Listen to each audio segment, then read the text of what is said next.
বিলাসীপাৰাৰ গুটিপাৰাত সংঘটিত হৈছে এক ভয়ংকৰ মাৰপিটৰ ঘটনা। গুটিপাৰা চতুৰ্থ খণ্ডত সংঘটিত হয় এই ভয়ংকৰ মাৰপিটৰ ঘটনা। ভূমিক কেন্দ্ৰ কৰি সংঘটিত হয় এই মাৰপিটৰ ঘটনা। এডোখৰ ভূমিক কেন্দ্ৰ কৰি দুটা ফৈদৰ মাজত প্ৰচণ্ড মাৰপিট।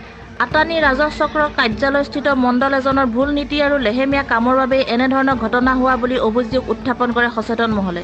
উক্ত ঘটনাত বহু সংখ্যক পুৰুষ মহিলা আহত হোৱা জানিব পৰা গৈছে।